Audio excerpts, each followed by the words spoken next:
Bueno, buenas noches, maestras y maestros, compañeros y compañeras de ASIEVA y de otros sindicatos. No hay ningún inconveniente con ello. En la noche de hoy tenemos una charla muy bacana. Se llama... Saber legal. Sí, es que me salen unos subtítulos. Enrique, ayúdame ahí. Se llama Saber Legal de Maestros y Convivencia Escolar, con la profe María del Carmen Anacona. La profe María del Carmen, licenciada en Psicología Educativa y Administración Escolar. La profe es magíster en Educación de Adultos, especialista en docencia universitaria, y digamos que lo más importante que nos parece a nosotros de la profe es que ella es formadora de formadores. Yo sí creo que eso es fundamental tenerlo en cuenta, compañeros y compañeras. La formación de formadores pues brinda herramientas para que las personas puedan desempeñarse como facilitadores educativos. Me imagino que algunos de los que están aquí han sido alumnos, estudiantes de la profe. Entonces, qué bacano contar con la profe que tiene una amplia experiencia en lo pedagógico, porque hoy cada vez más hablamos de docencia, incluso se habla del fenómeno de la docentización, que es cada vez más docente, menos maestro, menos en el pedagógico, más en la gestión. Y pienso pues que la profe es un clásico de clásicos, así que invito a mis compañeros y compañeras a disfrutar de la presencia de la profe, que es bastante juiciosa. Profe, tiene la palabra y gracias por estar aquí. Bueno, Sirley, muchas gracias. Gracias por invitarme a este espacio. Yo creo que de las mayores felicidades que uno puede tener como maestro es precisamente esto de poder conversar con sus pares. Para mí esto es muy importante porque es que además yo creo que, como les decía en la sesión anterior, son dos generaciones, somos dos generaciones. Ustedes, la generación que está recibiendo de nuestra parte, los que ya estamos para irnos, que están recibiendo esto, y para mí especialmente, que siempre he pensado que las semillas hay que dejarlas donde germinen. Entonces, esto es muy importante para mí. Muchas gracias por estar aquí, maestros, maestras, para quienes han compartido espacios de formación conmigo, muchas gracias. Siempre que me encuentro con un exalumno y me da un abrazo, para mí eso es lo mejor que me puede pasar. Me acuerdo de José Martí cuando dijo, el mejor homenaje a un maestro es que su estudiante lo supere. Y eso para mí es maravilloso. Así que muchas gracias a todos, a todas. Con quien apenas me estoy conociendo, pues gracias también por permitirme llegar a su espacio de maestro o de maestra.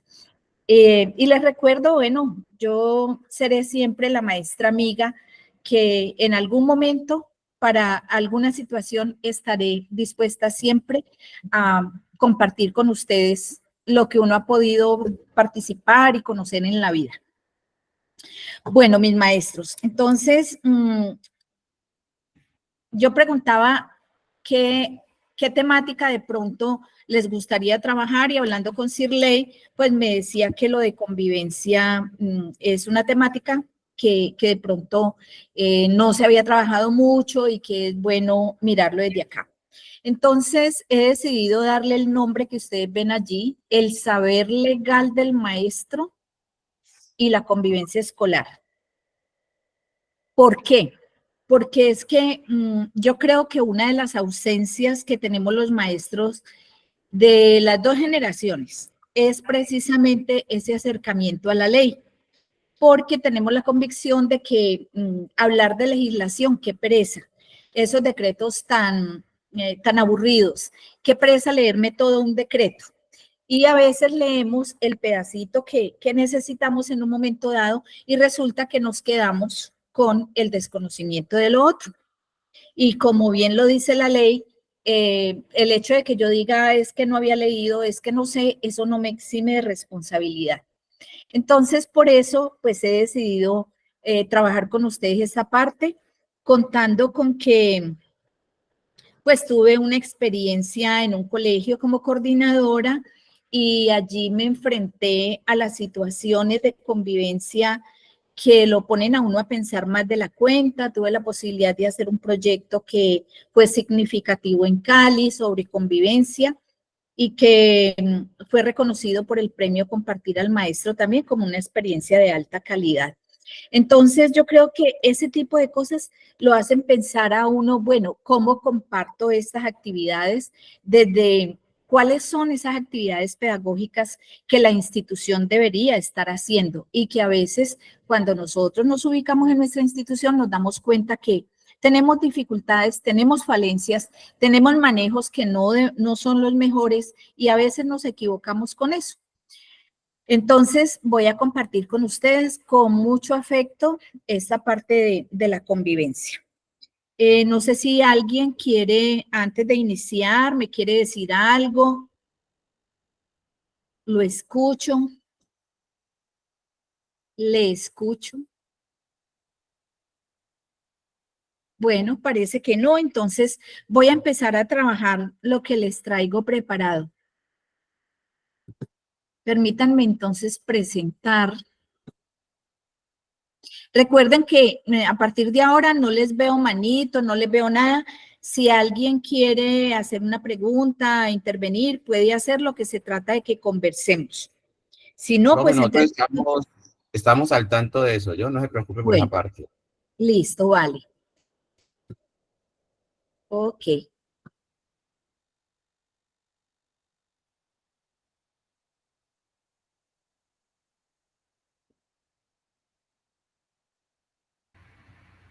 Ya evidenciamos la presentación. Bueno, ya la voy a acabar de organizar por aquí. Listo. Ok.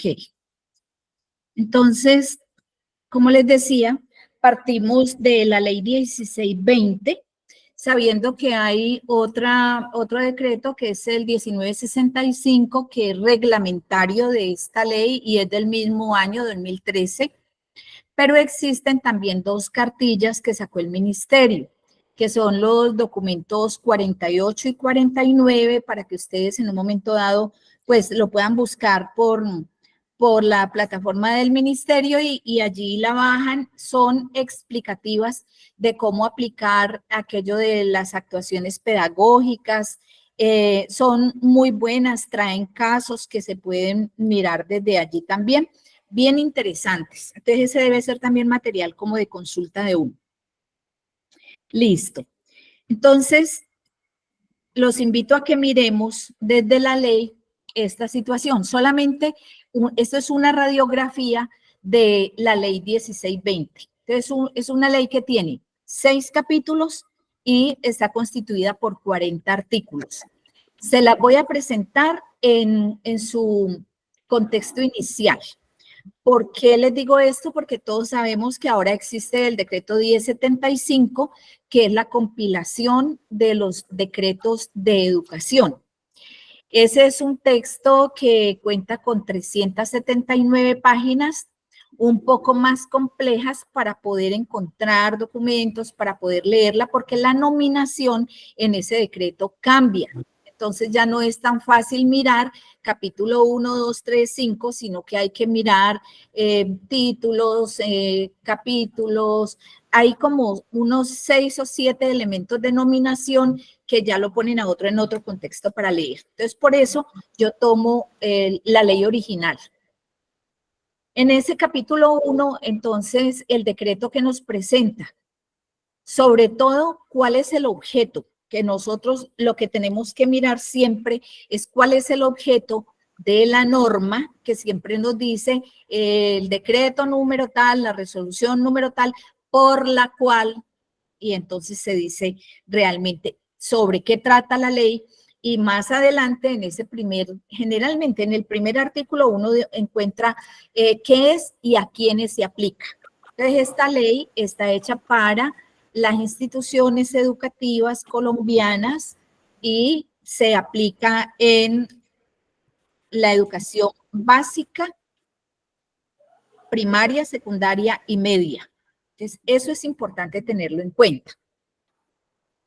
Igual este primer capítulo nos presenta una serie de conceptualizaciones que creo que también para nosotros deben ser básicas, entenderlas y tenerlas en nuestro diccionario de maestro. El capítulo 2 nos habla del sistema de convivencia escolar y entonces aquí nos define que hay lógicamente unos sistemas que corresponden a los diferentes lugares, digamos, de aplicación de la norma. Lo vamos a ver más adelantico. Hay otra cosa importante en este decreto y es que ustedes pueden ver aquí que nos dice Sistema Nacional de Convivencia Escolar y le agrega otras cosas. Dice, y formación para los derechos humanos. 2, ¿cierto? 3, la educación para la sexualidad y la prevención y mitigación de la violencia escolar. Entonces, miren que su nominación es bien amplia.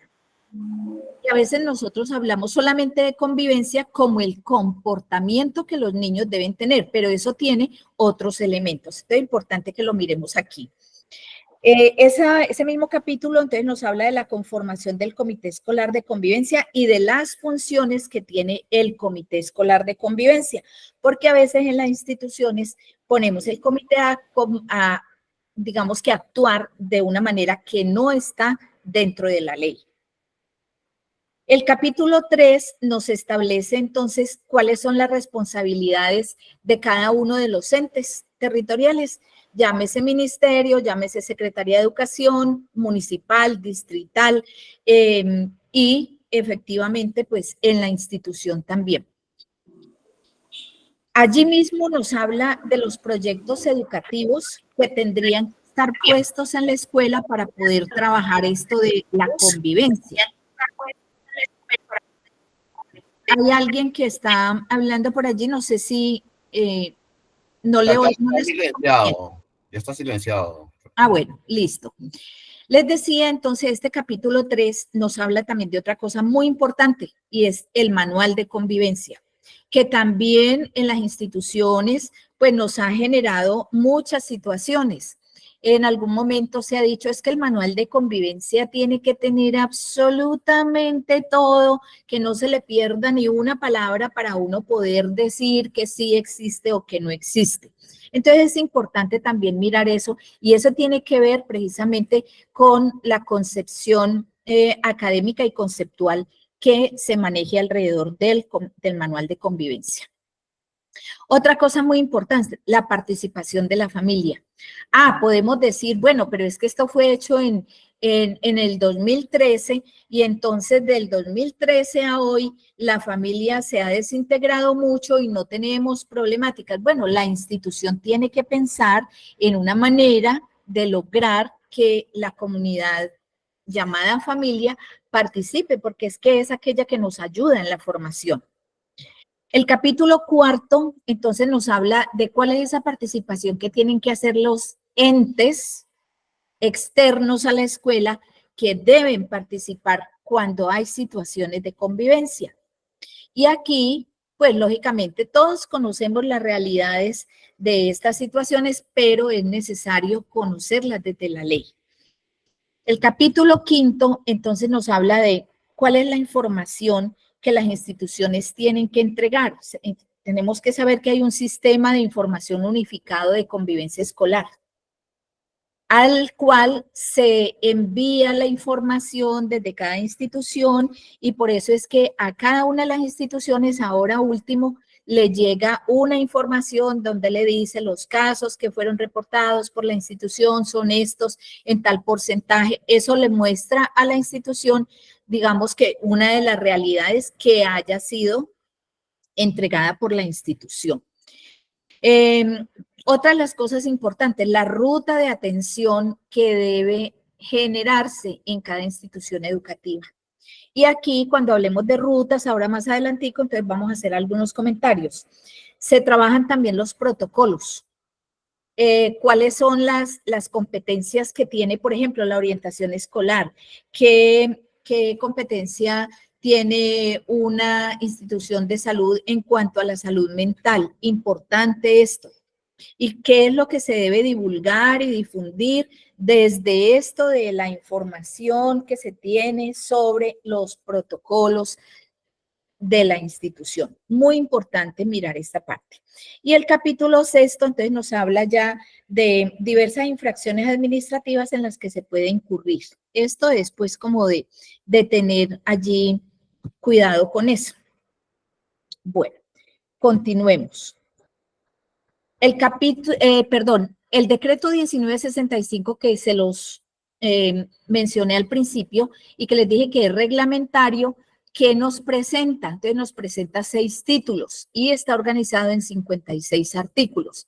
Que nos dice, hay unas disposiciones generales, hay un objeto que nuevamente entonces se retoma de la ley 1620 y el ámbito de aplicación, hasta dónde cubre.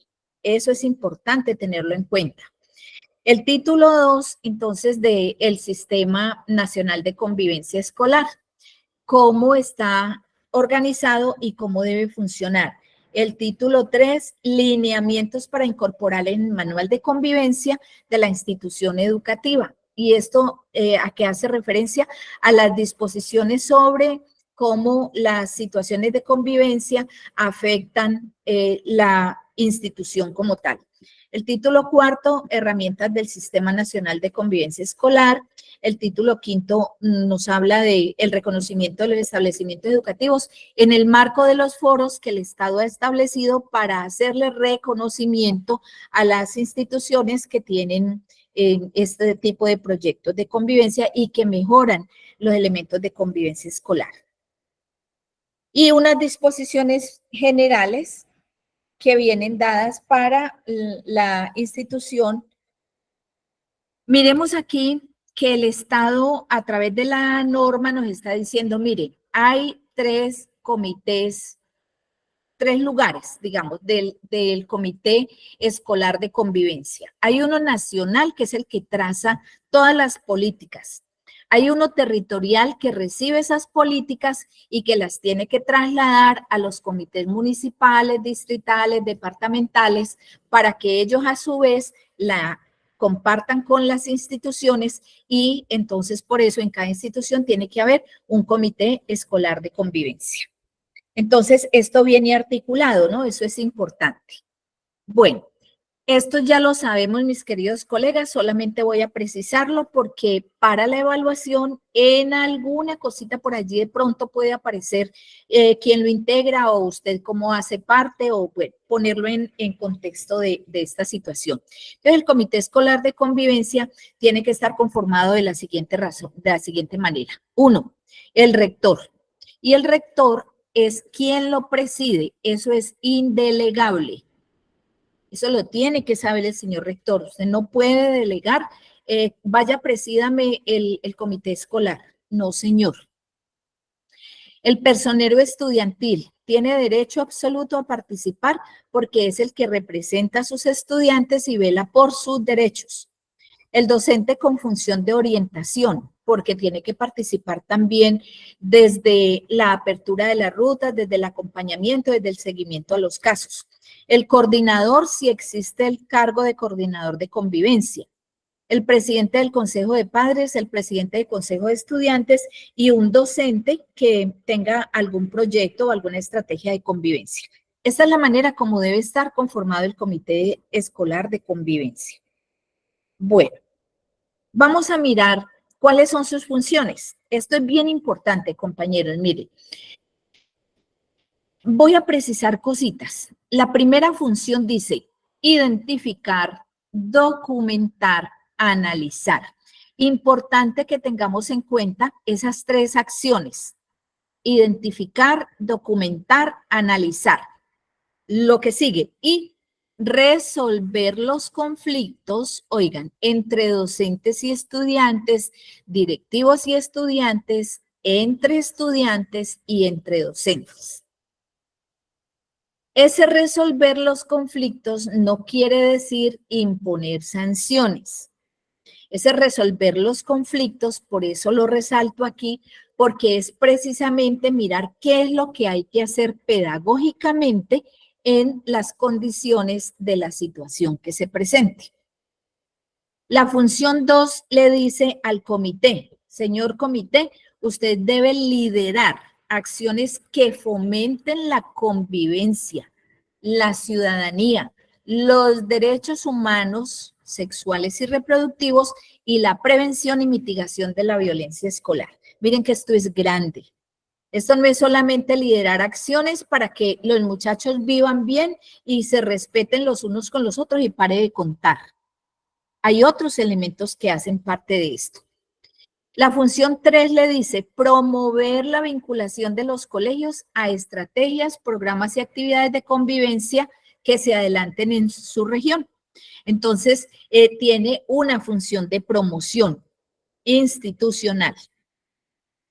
La cuarta función le dice convocar a conciliación. ¿En qué momento? Cuando se lo solicite un miembro del colegio o que le llegue un oficio diciendo hay que evitar situaciones que se crezcan, que sean irremediables. Entonces, el comité debe acatar esa solicitud y actuar inmediatamente. Aquí hay una cosa importante y es que así sea para el comité de convivencia, se tiene que tener en cuenta que el estudiante como sujeto de derechos tiene que estar acompañado o del acudiente, del papá, de la mamá o en su defecto de un compañero del establecimiento educativo, que generalmente será el personero. Si el personero no está, tiene que haber alguien que presencie la situación que se vaya a adelantar con él.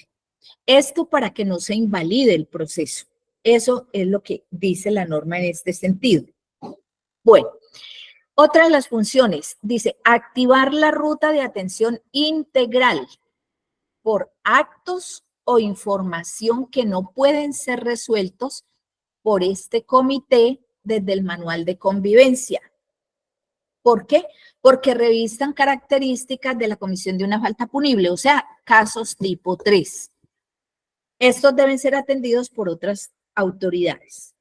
Entonces, miremos muy bien esta situación porque empezamos aquí a preguntarnos, pero ¿cómo así? Es que a mí me dijeron que tenía que abrir la ruta con el hospital tal. No, señor maestro. Ahora vamos a ver cuáles son nuestras funciones.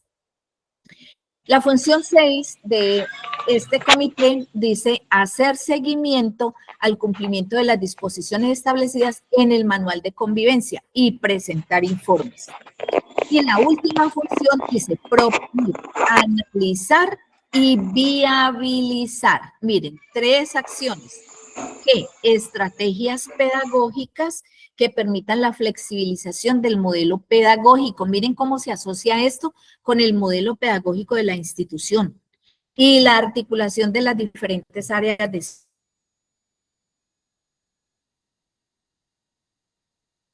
estudio. Aquí entramos nosotros como maestros de un área específica, pedagógicas que usted defina para su área y que deben estar relacionadas entonces con el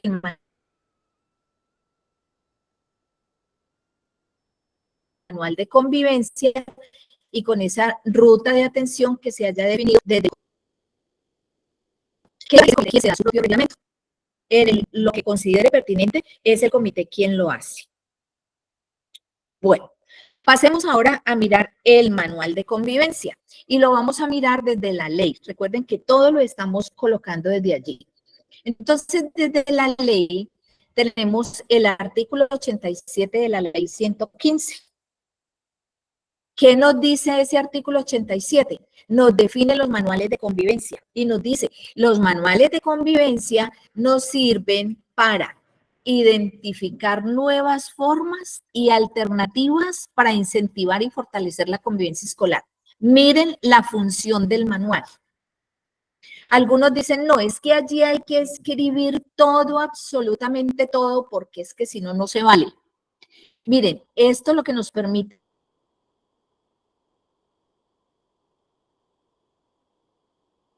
es hacer una identificación de alternativas y para qué, para fortalecer la convivencia. ¿Y eso para qué? Esto nos tiene que permitir 2 cosas importantes, mis compañeros. Miren, aprender del error. Y esto significa que tenemos que tener una concepción diferente de error. El error como punto de partida, no como punto de llegada, como ocurría en la pedagogía tradicional. Y lo otro es que nos tiene que permitir esta identificación de alternativas en respeto a la diversidad. Y al identificar estos dos elementos en el manual de convivencia, eso nos tiene que llevar a una salida específica y es que se puedan dirimir los conflictos de manera pacífica. Aquí yo diría que el avance es que se elimina aquello de lo punitivo, porque los manuales de convivencia o reglamentos que llamábamos antes, lo que tienen es una mirada punitiva de que todo aquello que no esté de acuerdo con esto se castiga. Entonces, aquí empieza a desvirtuarse esa partecita. Bueno, este manual de convivencia tiene dos cosas muy importantes y es que define roles. Le define rol al educador y entonces miren cómo se nos considera a nosotros en este sentido de la ley y digamos que la ubicación de nosotros en el rol que jugamos. Nos dicen, son orientadores y mediadores. Eso es muy importante. Donde en situaciones que sean de convivencia escolar, de derechos humanos, sexuales, reproductivos y otra cosa importante, lo ven aquí ustedes con azulito, en la detección temprana de estas situaciones. Entonces somos orientadores y mediadores y detectores de situaciones de convivencia temprana. Aquí entra en juego aquello que uno le ha oído siempre a los abuelos, que decían, no deje crecer el enano. Y eso a mí me parece que cobra mucha relevancia en esta parte. El caso de convivencia, cualquiera que sea, por pequeño que sea, maestro, atiéndalo, no lo deje crecer. Les da un rol a los estudiantes también. Y miren, los coloca en un lugar activo para participar. ¿En qué? En el manejo de las situaciones de convivencia. Entonces yo les pregunto a ustedes, ¿cuándo en su institución los estudiantes han podido hacer uso de este rol activo para participar en definir las situaciones con las cuales se pueda trabajar una situación de convivencia? Generalmente el manual de convivencia se hace por los maestros, alejado de los estudiantes, alejado de los otros, sino que cuando ya está hecho, entonces se les dice, bueno, así es que se va a controlar aquí la convivencia, así es que se les va a sancionar si ustedes hacen esto y se les comparte también a los padres de familia para que sepan lo que va a pasar sí. Esa es una práctica tradicional que se viene dando de aquello de la formación desde la pedagogía católica, donde se decía digamos que la situación de formación más importante para el sujeto es la obediencia. Entonces, acostúmbrese a hacer caso y verá que no le pasa nada. Y sigamos con la tercera parte. Nos dice que el manual tiene que incorporar en su texto unas definiciones, unos principios y unas responsabilidades, pero ¿desde dónde? No es desde donde yo quiera, sino desde donde la ley lo establece. ¿Y esto para qué? Para mirar esa ruta que nosotros tenemos que hacer en la institución, la promoción, la prevención, la atención y el seguimiento a la convivencia escolar, que bien tenemos de pronto en la norma, pero que a veces en la institución no es muy clara. Pasemos a hablar un poquito de las funciones que el decreto nos establece. En primer lugar, las responsabilidades del director o del rector. Miren cuáles son. 1, liderar el comité escolar de convivencia, ya lo habíamos dicho al principio. 2, al rector le corresponde incorporar en la planeación institucional el desarrollo de esos componentes de prevención, de promoción, los protocolos que se han de utilizar para la ruta de atención integral. Eso le corresponde al rector. ¿Qué otra función tiene? Liderar la revisión y ajuste del proyecto educativo institucional, del manual de convivencia y el sistema institucional de evaluación. Y lo coloca anualmente. Y le coloca otra condición, y es que tiene que ser participativo con la comunidad educativa. Y miren, al inicio le dice liderar. Generalmente estas situaciones se dejan en manos de los coordinadores, a quienes tampoco les toca, es al rector. La función 4 de los rectores, reportar los casos de acoso y violencia escolar y vulneración de derechos sexuales y reproductivos de los niños, niñas y adolescentes del establecimiento educativo. Entonces, ¿quién abre la ruta? El rector. Es él o ella quien debe reportar los casos, no es el maestro. En eso quiero hacer un llamado así como bien puntual. Miren las funciones, las responsabilidades que tenemos nosotros de acuerdo con la ley. Nos colocan en un lugar muy importante donde nos dicen, usted tiene que identificar, reportar y realizar el seguimiento a los casos de acoso escolar, violencia escolar y vulneración de derechos sexuales y reproductivos. Y aquí pueden surgir muchas preguntas, mis queridos colegas. Pero, ¿qué me dice la ley a mí? Que yo identifico la situación. Ah, bueno, yo me di cuenta porque X me contó, porque la persona afectada vino y me dijo esto, esto y esto. Estoy identificando un problema. ¿Qué debo hacer?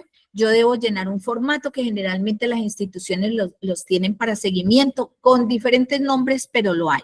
Usted allí va a escribir lo que está viendo, lo que oyó. Usted no puede juzgar, usted no puede decir el acusado, usted no puede decir el niño se robó, usted no puede decir ese tipo de cosas. Por eso aquello de la presunción de inocencia es importante.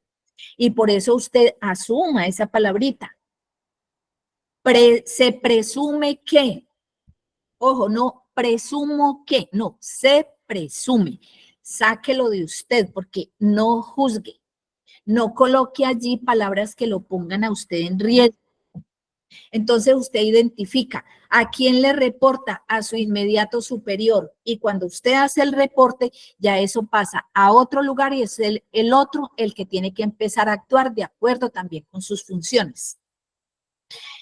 Otra cosa que usted puede hacer es realizar el seguimiento a los casos que usted reportó. Usted tranquilamente puede decir, bueno, mire, ¿qué pasó con el caso de tal? No es usted el que tiene que salir. Usted se dio cuenta de una situación aquí, entonces usted no tiene que salir corriendo a llamar al padre de familia. El padre de familia lo debe llamar el coordinador o el psicólogo de la institución. Entonces, ojo, mis queridos colegas, con eso. Sé que algunos están diciendo, pero bueno, ¿y los de la zona rural? Entonces, ¿qué hacemos? Entonces, resulta que la zona rural tiene también unas condiciones específicas. O es una sede, o si es una institución específica, pues debe tener las personas que lo lideran. Pero hay una situación también muy especial, y es que la zona rural debe también tener un consejo estudiantil, un consejo de gobierno estudiantil que hasta donde yo he conocido experiencias de escuela rural tienen un funcionamiento maravilloso, envidiable, donde efectivamente el niño que ocupa el lugar del presidente del consejo escolar es una personita que vela realmente por los intereses de la institución. Entonces tenemos otras herramientas que nos pueden acompañar. Bueno, luego hablamos un poquito de eso. La segunda función nuestra es en el aula. Entonces, ¿qué tenemos que hacer? Coger nuestras prácticas pedagógicas y transformarlas de tal manera que garanticemos un ambiente de aprendizaje democrático, tolerante, que permita la participación, que permita la construcción colectiva de estrategias para solucionar conflictos, que permita el respeto a la dignidad humana, a la vida, a la integridad física y moral de los estudiantes. Miren esto como está escrito en unas condiciones muy bonitas. Transformar prácticas pedagógicas.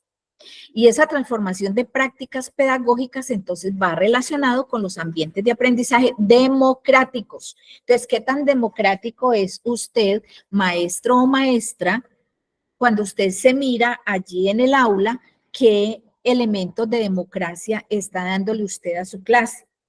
¿Cómo propicia usted la participación de los estudiantes? ¿Cómo solicita usted que los mismos estudiantes le ayuden a solucionar los conflictos? Cuando usted mira el decreto 1965 y las guías 48 y 49, usted se va a dar cuenta que allí las estrategias que se proponen para la solución de conflictos en el aula son valiosísimas porque a usted le están sugiriendo allí cómo hacer actividades pedagógicas con ellos para poder darle salida a un conflicto en el aula. Yo he conocido casos de maestros que se meten en líos gravísimos, como por ejemplo, esto lo digo con conocimiento de causa.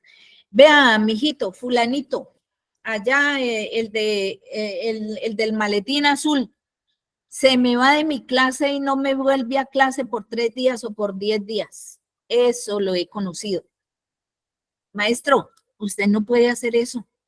Le está violando el derecho a la educación al niño y entonces está metiendo en un lío por el derecho fundamental de la educación.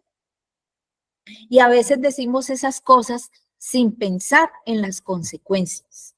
Entonces, por eso es que yo llamo al conocimiento de la ley, para que no nos metamos en líos. La tercera función que nos dice es una responsabilidad de los maestros participar en los procesos de actualización y formación docente. Eso es muy importante. Evaluación del clima escolar del establecimiento educativo.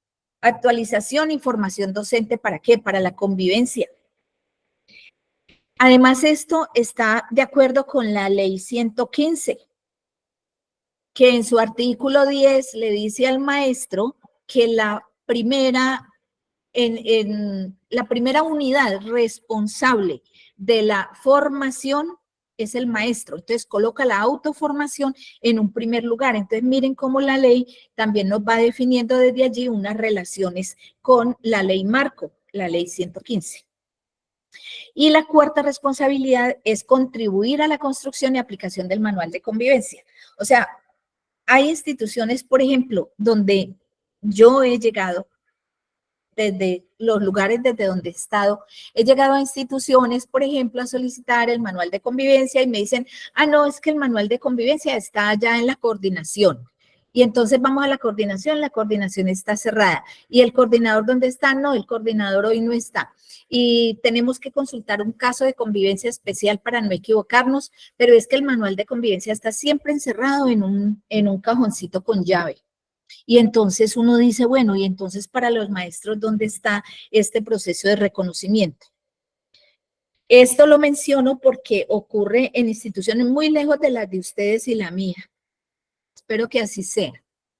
Bueno, mis maestros, ahora hablemos un poquito de la ruta de atención integral. También lo define la ley y ¿qué nos dice? Pues simplemente que en esta ruta de atención es donde se definen los procesos, los protocolos que se deben desarrollar en una institución educativa donde ocurra cualquier situación de convivencia. Y entonces esa puesta en marcha de la ruta, ¿qué es lo que le permite? O sea, ¿por qué la institución debe hacerlo? Y le menciona 4 elementos. 1, porque tiene que ir siempre en función de la formación de los sujetos activos de derecho. ¿Quiénes son? Los estudiantes, ¿cierto? Cuando hablamos de esa formación de sujetos. El reconocimiento e inclusión de la comunidad educativa. Y le coloca un apellido, le dice genuina. Inclusión genuina, o sea, que sea de verdad, que no se quede solamente allí escrita. El tercer elemento, el tercer aspecto es la transformación de ¿qué? De la situación de convivencia. Y la cuarta es el mejoramiento del clima escolar. Entonces, miren que estos 4 aspectos importantes desde la ruta de atención deben visibilizarse siempre en función del mejoramiento de la convivencia institucional. Aquí encontramos entonces cuáles son los componentes de la ruta. Todos lo conocemos. Entonces hablamos de promoción, prevención, atención y seguimiento. De estas, ¿cuál es la que más atiende su institución? Alguien que me ayude por ahí y me diga, en mi institución es tal. A ver, una voz. ¿Quién dijo yo? Pues buenas noches, saludos. En Hola. mi institución pues se buscan siempre los canales de la promoción y la prevención, aunque cuando es necesario pues sí se presentan los casos de seguimiento, de atención y seguimiento. Pero sí Ok. le hemos apostado bastante a la promoción y prevención.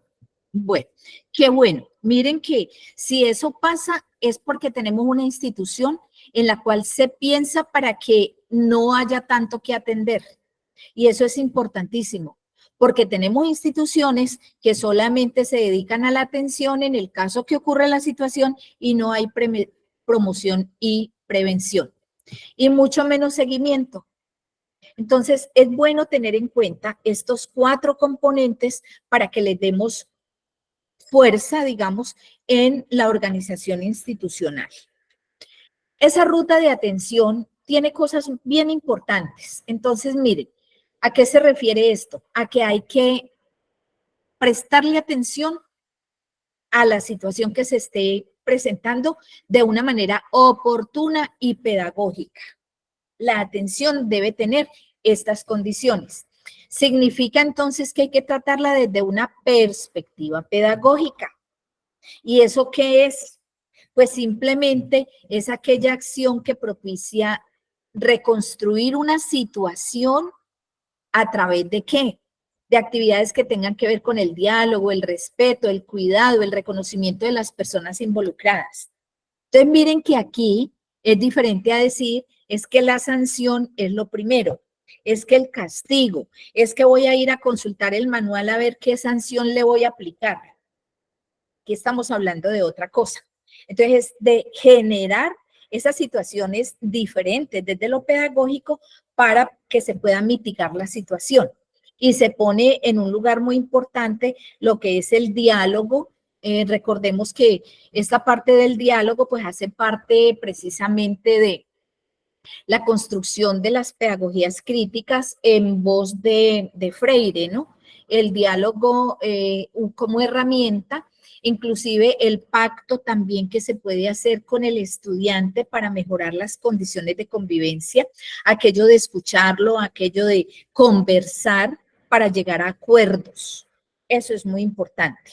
Bueno, generalmente todas estas situaciones que se dan en este sentido tienen que ser consideradas, lógicamente, desde la pedagogía, desde la didáctica, unidas a lo normativo. Entonces, esos 3 elementos son importantísimos, lo pedagógico, lo didáctico y la norma como tal.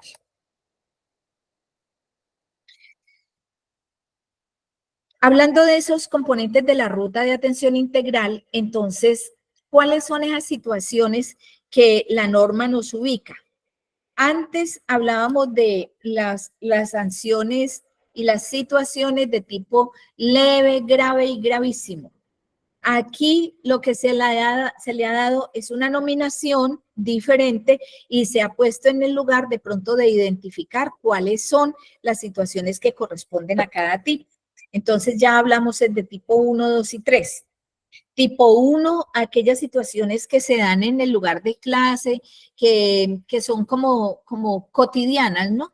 Que afectan un poquito en la clase, inciden en la clase, pero no tienen una afectación en la salud del otro, tanto física como mental. Entonces, esas son las situaciones que usted como maestro tiene que trabajar en el aula desde el ámbito pedagógico. Tenemos las situaciones tipo 2. Estas situaciones ya tienen una característica y es que, bueno, tienen que ver con la agresión escolar, con el acoso, con el ciberacoso. Miren dónde está ubicado aquello de las redes y toda esta situación que muy frecuentemente se nos presenta. Pero hay una característica también para estas situaciones y es que no tienen característica de delito. Eso es importante tenerlo claro. Pero sí hay unas situaciones que hay que tener en cuenta para clasificar. Por ejemplo, cuando una situación es repetitiva, es el chico que siempre está haciendo lo mismo, es sistemático que el muchacho en el aula de clase o que le esté haciendo situaciones a sus compañeros y que sea siempre, siempre repetitivo. Entonces, ojo con eso porque ya va a ser una situación tipo 2. que le cause daño al cuerpo o a la salud física o mental, pero con una condición, que no genere incapacidad en la persona a la cual le hace daño. Entonces, eso es tipo 2. ¿Y dónde está estipulado eso? En el 1965, en el artículo 40, allí lo encuentran. Y las situaciones tipo 3, que esas son las que ya nosotros, maestros, no tenemos nada que ver allí, solamente si nos damos cuenta lo que hacemos es reportar y dejar que los demás actúen. ¿Por qué? Porque son las situaciones ya que son presuntamente delitos y tienen que ver con la afectación que le pueden hacer al otro, tienen que ver con delitos específicos, que el robo, que las drogas, el porte de armas, estas situaciones graves que se presentan en la institución y que son de tipo 3 deben ser manejadas también con un protocolo diferente. En cuanto a los protocolos de atención, entonces hay dos cosas importantes en el diseño de estos protocolos. ¿Quién los define? La institución, y deben estar por escrito. Es importante que lo tengamos claro. Que yo me voy a inventar uno y que lo aplico y entonces resulta que vamos a buscar en el manual y no está. Entonces, allí tenemos una situación importante que tener en cuenta porque no lo tenemos debidamente detallado, no está escrita la situación. ¿Qué nos dice entonces esta parte del protocolo? Que tienen dos niveles, o son de atención inmediata o nos dan un placito y podemos esperar a mañana o pasado que podamos entonces darle una intervención pedagógica. Esas dos cosas tenemos que tenerlas también claras para ver en qué momento y con qué ligereza actuamos. ¿Cuáles son las recomendaciones, por ejemplo, que el decreto 1965 nos establece en su artículo 42 para las situaciones tipo 1? Y esas recomendaciones entonces son de tipo pedagógico. ¿Qué nos dice este decreto? Nos dice, vea, lo primero que usted tiene que hacer, maestro, es mediar pedagógicamente con las personas involucradas. ¿Para qué? Para que ellos puedan exponer sus puntos de vista y buscar reparar el daño causado. Pónganle mucho cuidado a esto porque hay preguntas que aparecen con casos específicos y que se las van a colocar a ustedes en las 92 preguntas que van a tener. ¿Qué otra situación de tipo 1 debe usted atender y de qué manera? Usted tiene que fijar normas de solución. Y tienen que tener unas características de manera imparcial, equitativamente, no se vaya para el lado del uno o del otro, usted debe ser equitativo. ¿Qué debe buscar? Miren, la reparación de los daños causados y el restablecimiento de derechos y la reconciliación. Ojo con esto. Es cómo tratar un caso. Aquí les puede aparecer eso. Ahora vamos a ver alguna pregunta. Activar acciones pedagógicas como el diálogo, la mediación, el trabajo colaborativo y los pactos de aula. Esa es la única activación que usted debe hacer. No activación de ruta, sino de acciones pedagógicas en su aula. Y como última recomendación es que se establezcan compromisos y hacerle seguimiento al tratamiento del caso que se esté llevando. Entonces, estas son recomendaciones tipo 1. ¿Qué hay de recomendaciones para el tipo 2? Que también a veces nos tocan a nosotros. Entonces, dice, se tiene que brindar atención inmediata en salud física y mental a las personas involucradas. Supongamos que 2 les dio por darse trompadas dentro del colegio. Entonces, esa parte de la atención inmediata, que no es que le estén diciendo a usted, vaya, métase y sepárelos, vaya, haga esto. No, esto lo debe hacer la persona que le corresponde precisamente la atención a este tipo de casos. Entonces, tiene que brindarse atención inmediata. Si hay un golpeado, entonces hay que llamar una ambulancia, hay que llamar los padres y todo eso para que el estudiante que va a ser trasladado a la clínica, entonces los padres lleguen allá para entregarse.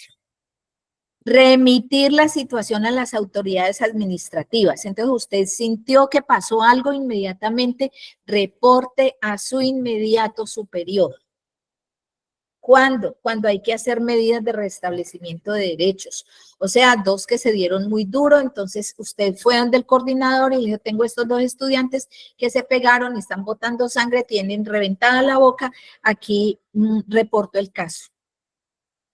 Tercero, dice, adoptar medidas de protección para las personas involucradas para evitar posibles acciones en su contra.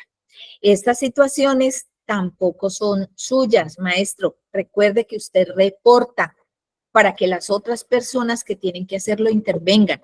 Informar de manera inmediata a las familias de las y los estudiantes involucrados. Esto lo debe hacer el coordinador, coordinadora, en unión, ya él o ella deciden si lo hacen con el psicólogo, con el psicoorientador, con quien tengan a su alrededor para que les ayude con esto.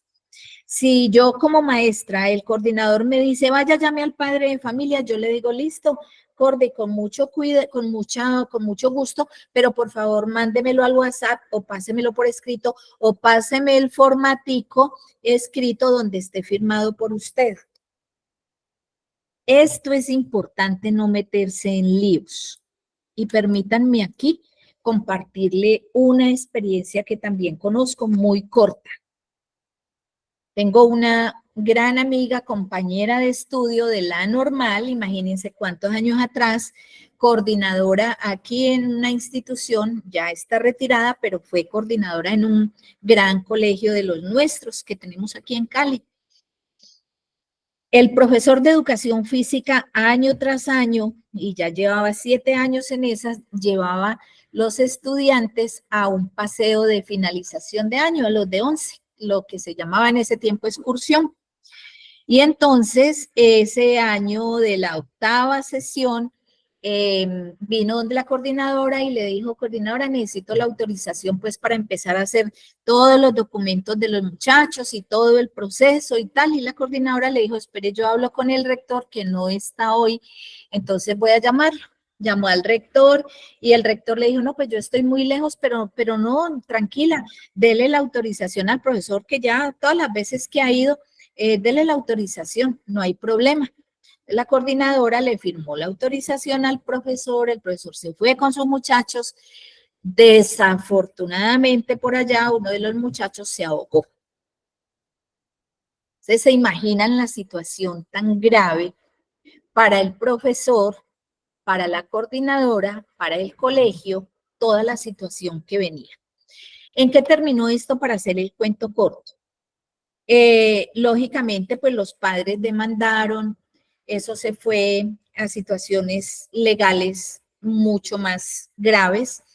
La primera, bueno, lógicamente entonces llaman al rector a decirle, bueno, mire, ¿usted por qué autorizó esto?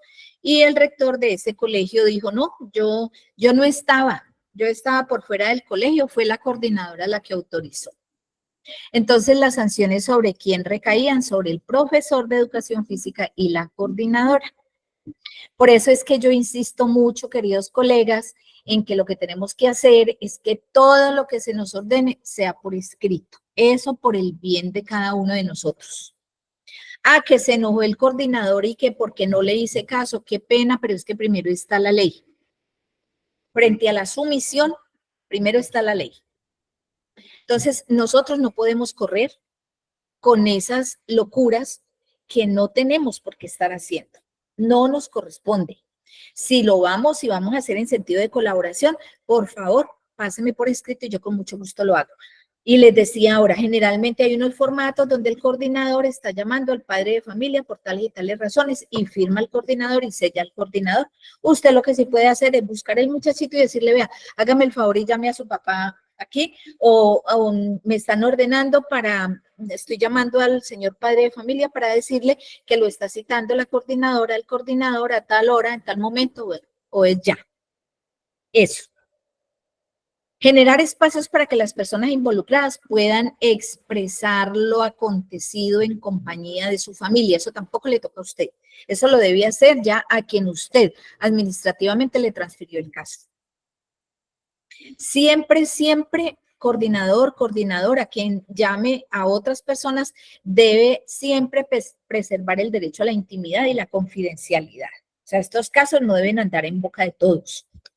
Determinar las acciones restaurativas, o sea, cómo es que lo vamos a hacer, cómo se va a dar el restablecimiento de derechos, cómo va a ser la reconciliación. No es eso de que vengan ustedes dos, se dieron trompadas, se tiraron del pelo, se dañaron los cuadernos, vengan, dense un abracito y ya. Esa no es la solución. Eso es un baldadito de agua fría que no sirve para nada, como las pasticas que a veces tomamos para algún dolor que solamente calman en el momento y ya. El Comité Escolar de Convivencia debe realizar el análisis y seguimiento del caso. Entonces, miren, estas recomendaciones no están inventadas por nadie, son del decreto 1965. Para las situaciones tipo 3, entonces también hay un protocolo diferenciado de atención. ¿Y qué es lo primero que hay que garantizar? La atención inmediata en salud física o mental. Eso es lo primero que la institución debe tener en cuenta. ¿De quién? Pues de las personas que están involucradas. Si es, por ejemplo, una situación de salud, un muchacho que vino, le trajo una puñaleta y le pegó, o con un punzón y le dio al otro y entonces hay situaciones graves allí. Entonces lo primero que hay que hacer es mirar esa situación física, a qué lugar se va a trasladar. Eso es importante que se tenga claridad. Recuerden, no es usted, es la autoridad a quien usted reportó. La particularidad de este protocolo, ¿en qué consiste? Entonces, consiste en que como es una situación que es un presunto delito, ¿quién debe actuar? El rector o rectora de la institución. O en su defecto, quienes están en el Comité de Convivencia Escolar puede reportar a la Policía Nacional. Ojo con esto. Bueno. Miremos esas actividades de atención. Entonces, de acuerdo con el decreto 1965, en el artículo 38 dice que estas actividades de atención deben tener tres cosas principales. Uno, el reconocimiento. Entonces, ustedes, institución, al hacer el reconocimiento van a decir esa situación 1, 2 o 3. La identificación. ¿De quién? ¿De cuál es la situación? ¿Qué tipo de caso es? Y entonces, ¿cómo se va a activar? ¿Y quién lo debe activar? Ya sabemos que la norma es clara. Bueno, aquí les dejo este esquema y les digo, les dejo para que ustedes lo consulten. Yo les voy a compartir esta presentación con todo el cariño del mundo. Solamente una observación y es que no la pongan a rodar en otros lugares. Es para ustedes. Porque pues ya he visto por ahí las presentaciones que uno hace y esto le cuesta trabajo a uno y esto es parte de la producción que uno puede hacer.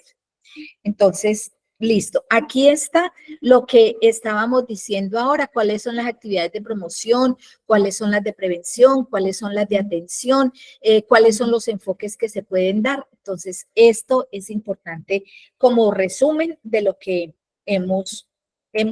he hablado en este momentico y que les dejo por escrito. Me parece importantísimo mirar esto del debido proceso. ¿Por qué? Porque es que esto no se puede violentar, así sea en la escuela y con los niños más pequeños. Entonces es importante tenerlo en cuenta. Entonces, el debido proceso, lo primero que tiene que considerar es cuáles son los derechos del niño.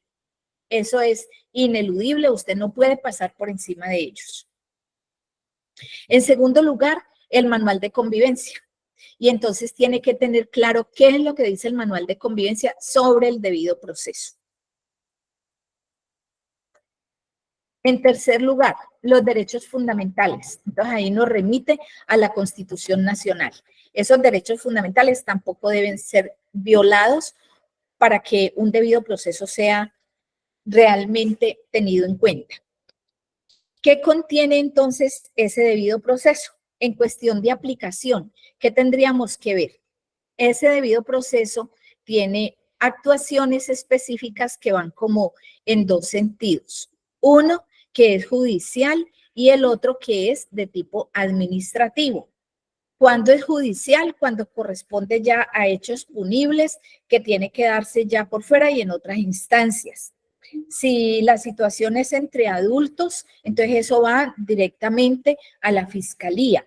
Si hay otras situaciones, entonces hay que buscar la vía administrativa para que sea efectivo, digamos. Otra cosa que debe tener el debido proceso es que nadie puede ser juzgado sino a las leyes que existen y de acuerdo al acto que se le imputa. O sea, no tenemos que inventarnos cosas para poder aplicar situaciones en la institución. Un tercer elemento, considerar la favorabilidad de la pena. O sea, ¿cómo es que yo considero una aplicación de una actividad pedagógica o académica de acuerdo a qué? A la situación que se ha dado, a la pena o digamos que al tratamiento pedagógico que se le va a dar. Hay que considerar el derecho a la defensa. Muchas veces en las instituciones y nosotros los maestros desde nuestras voces violentamos esto del derecho a la defensa. Usted cállese que no tiene nada que decir. Calladito se ve mejor. Es importante mirar también estas situaciones que salen a veces desde nosotros. ¿Sabes qué, mami? ¿Qué? Bueno, Pegarlo bien allá, miremos. recortar. Para que quede ese colchadito, ¿sí me entiendes? Ah, pues Ya lo silencié, mi profe.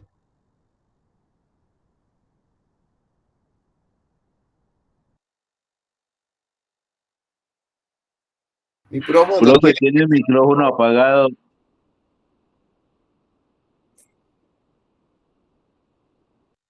Tiene silenciado el micrófono.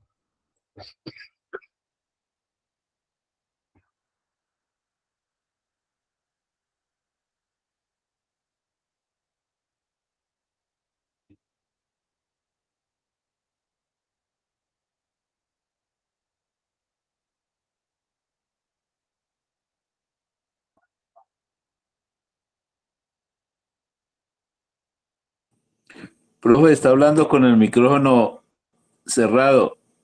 Profe, en la parte inferior, al lado izquierdo, puedes activar el micrófono. No te escuchamos. En la parte inferior, al lado izquierdo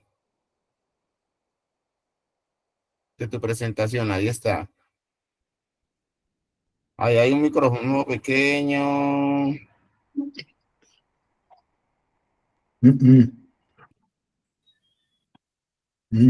Ya, eso listo. Ahora vuelvo a presentar. Ok.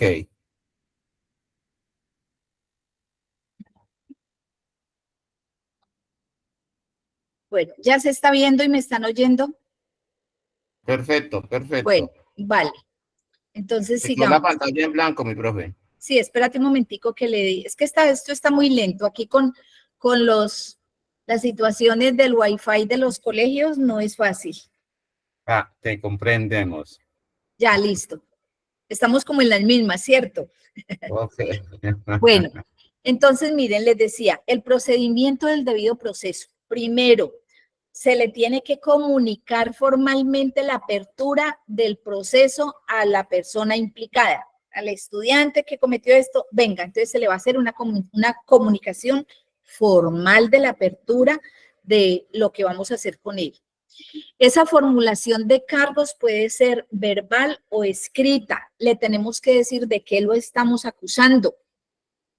No, al contrario, usted queda sancionado porque usted agredió a tal. Primero hay que comunicarle formalmente, hay que hacer formulación de cargos, luego entregarle pruebas de lo que se le está acusando, indicarle términos para formular descargos, el pronunciamiento de la autoridad competente mediante acto motivado. A veces esto la institución no lo hace. Y cuando no lo hace, por eso las instituciones educativas pierden muchos casos de situaciones de convivencia, porque violentan el debido proceso. La imposición de la sanción, que tiene que ser proporcional a la falta. Recuerden esa parte. La posibilidad de que el imputado pueda controvertir la sanción. Y entonces aquí viene la posibilidad de que la persona tenga pueda presentar recursos, los recursos pertinentes, que a veces eso tampoco se tiene en cuenta.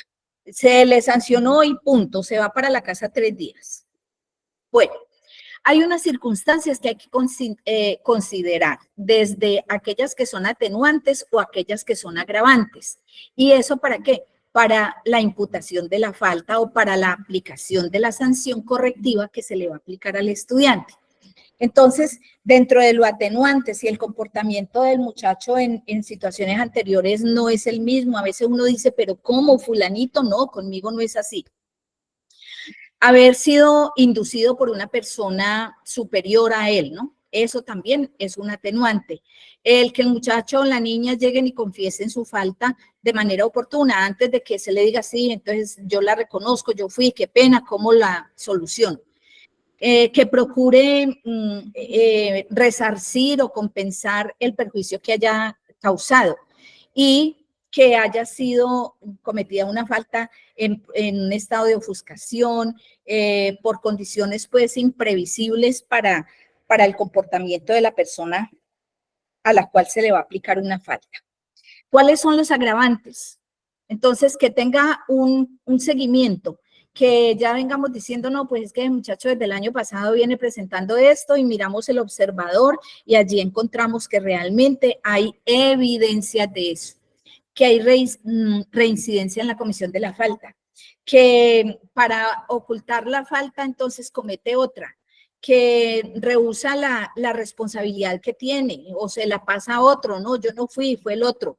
Infringir varias obligaciones con una misma acción, premeditar la infracción y estar muy por encima de el rango de edad, de su grado o del afectado por su falta.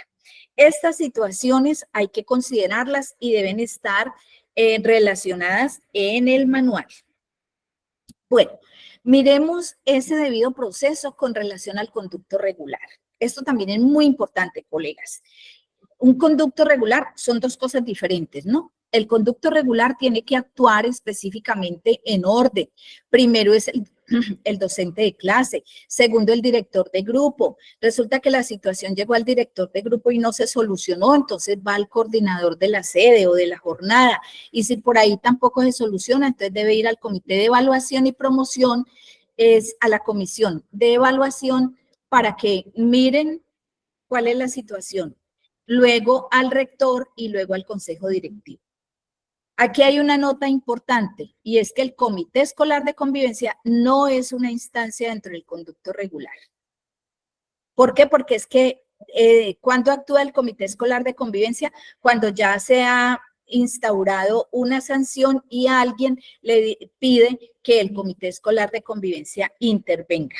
Entonces, por eso no es un conducto regular. ¿A qué recursos tiene derecho el estudiante, el profesor, el compañero? ¿A qué recursos tenemos derecho? Uno es el de reposición. ¿Y ante quién se presenta? Entonces se presenta una petición de revisión de la decisión que se ha entregado a una persona que recibe una sanción o que recibe una actuación pedagógica. Entonces, revisión de la decisión. Eso es reposición. Una apelación. Esa... bueno, la reposición se presenta ante la autoridad que le entregó la información, ¿cierto? El de apelación se presenta al superior inmediato de quien le entregó la decisión a usted. En tercer lugar, la petición al comité escolar de convivencia, que era lo que les decía ahora, para que revise la decisión que se tomó.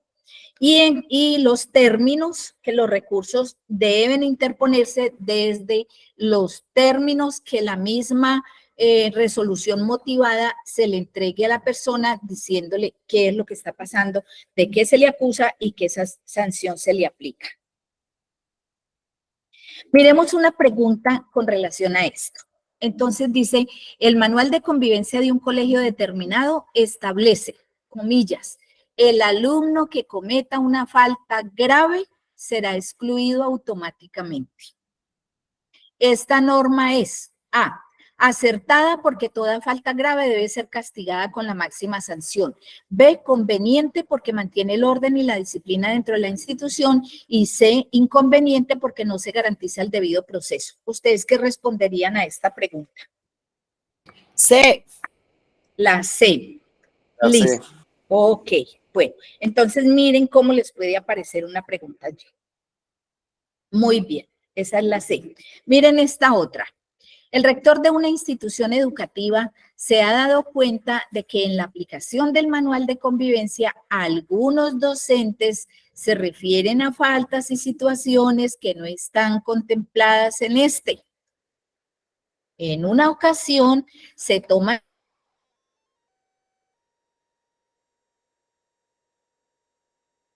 medidas disciplinarias con faltas inexistentes. ¿Qué les preguntan a ustedes? Lo anterior es una evidencia de que el manual del colegio A se ha implementado equivocadamente por los docentes responsables de su cumplimiento. B, se redactó en términos muy generales y da lugar a múltiples interpretaciones de las faltas.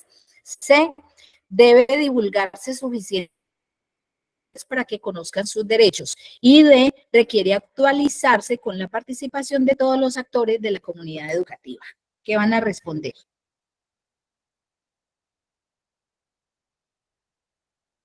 D.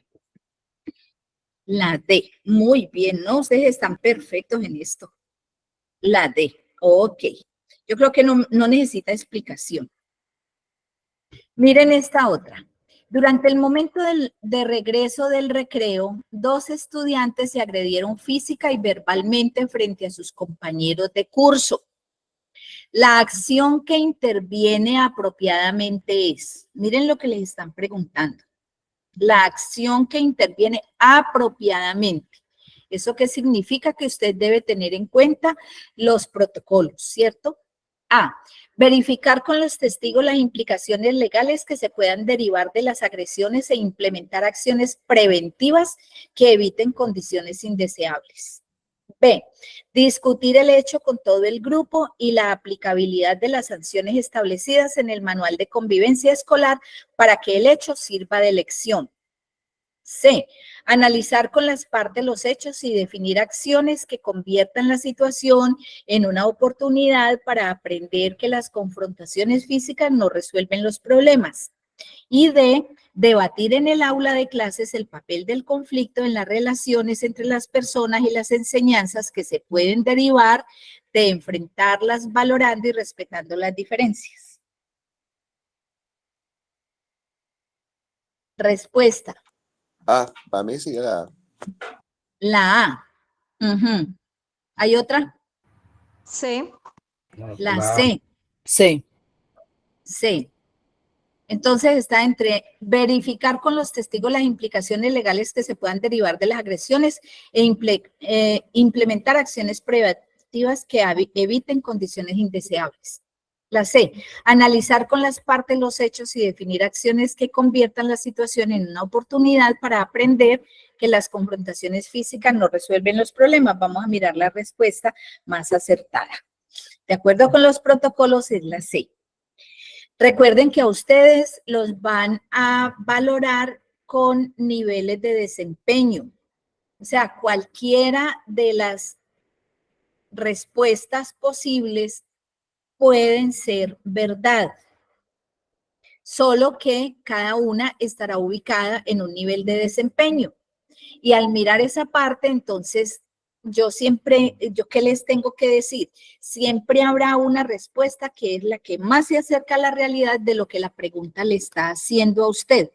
Por tanto, esa respuesta correcta, que en este caso es la C, es la que les daría el nivel excelente, el máximo dentro de los niveles de desempeño que les han colocado en las cartillas que ha enviado la Universidad de Antioquia.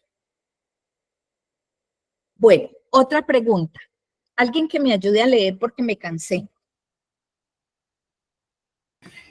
En el país recientemente se adelantó el proceso de actualización de los manuales de convivencia, el cual se concibió como una oportunidad pedagógica orientada a fortalecer la convivencia escolar en sí misma y fortalecer los procesos de formación para el ejercicio de la ciudadanía.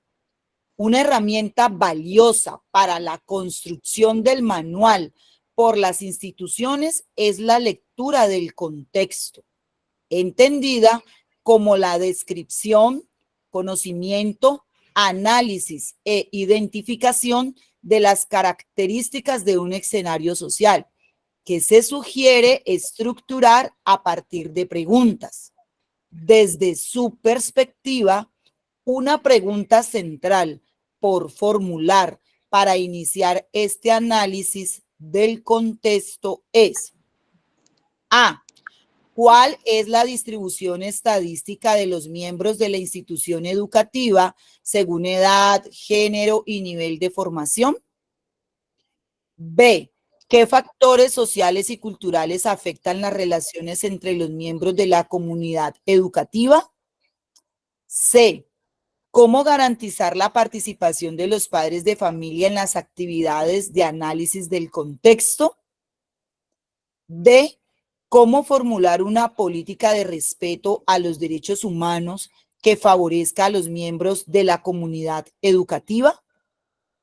Bueno, ¿qué van a responder?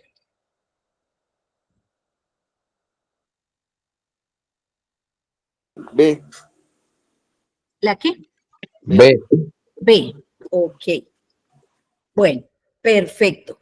Mis profes, se nos están llegando las 8:30. Entonces, allí les quedan otras preguntas para que ustedes terminen de leerlas, miren, ya les van con las respuestas, que puedan ustedes avanzar en esto. Recuerden siempre esa partecita de la lectura y mientras tanto, pues, a ver, cuéntenme qué tienen para decir. Voy a dejar de presentar por acá. Tengo una inquietud, profe. Sí. Yo con esos tipo 1, 2 y 3 siempre se hace referencia al estudiante, pero yo pasemos si fuera el caso del docente, que estudiantes le hacen bullying a un docente, no lo dejan trabajar, torpean una clase, se reúnen en grupos, hacen esto, y que no hay las condiciones de trabajo que se hace en esa situación. ¿Cómo se aplicarían los casos ahí si la parte no fuera el estudiante, sino el docente el afectado? Yo he visto casos donde estudiantes han sacado docentes de un salón. Ajá. Yo no sé cómo se manejaría eso. Bueno, es que allí definitivamente lo que hay que hacer es empezar a indagar qué es lo que pasa, por qué está pasando eso. No, nunca se sabe desde el primer momento cuál es la razón. Hay que entrar a hablar con los estudiantes y eso, ¿quién lo tiene que hacer?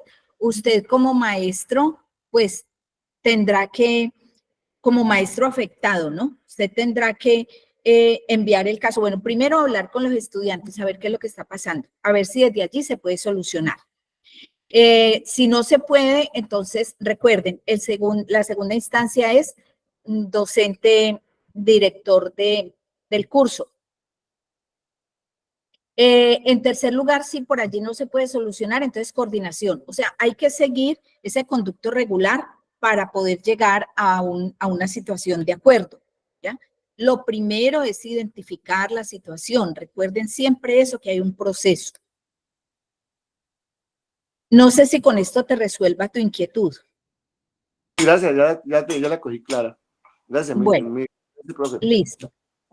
Listo, hay otra intervención, hay otra inquietud, mis profes.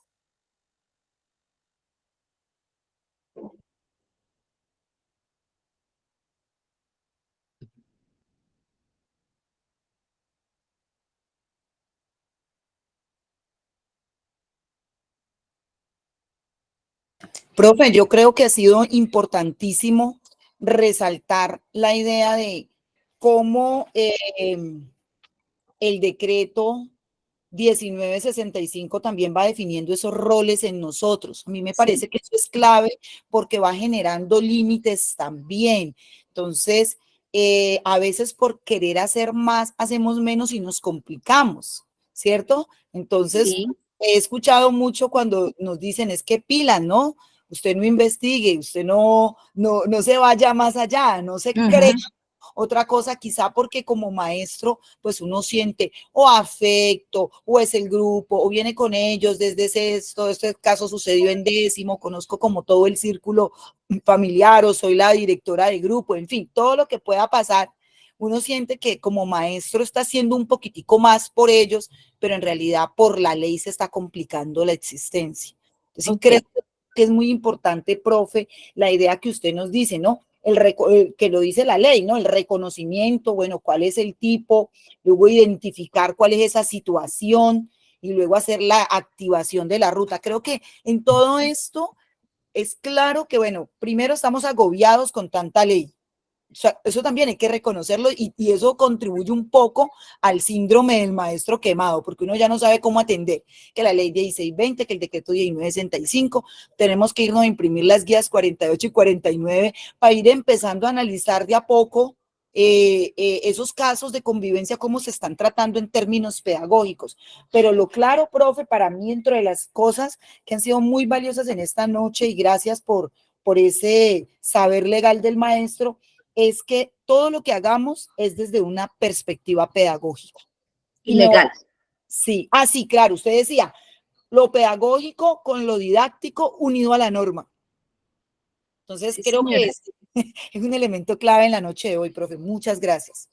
Bueno, entonces, listo, yo les agradezco también inmensamente, vi 100 conectados, pues incluidos nosotros allí, qué rico, muchas gracias, maestro, gracias por permitirme llegar hasta allí al espacio de ustedes, al menos dejarles inquietudes, o sea, es al menos pensar en eso. Si en algún momento nos volvemos a encontrar, pues miraríamos a ver qué otra posibilidad hay de trabajo, cuenten conmigo, esto es lo que me gusta hacer, esto es lo que me hace feliz. Yo les comparto al grupo, pero ahora que llegue a mi casa. Entonces les voy a mandar el decreto 1965, se los mando en texto y les voy a compartir esta presentación con las preguntas que allí les quedan, se las voy a mandar también en PDF, pero dentro de un ratico que yo llegue a mi casa, denme siquiera unos 45 minutos, una horita que yo pueda estar en casa ya. ¿Listo? Claro que sí, profe. Profe, muchísimas gracias.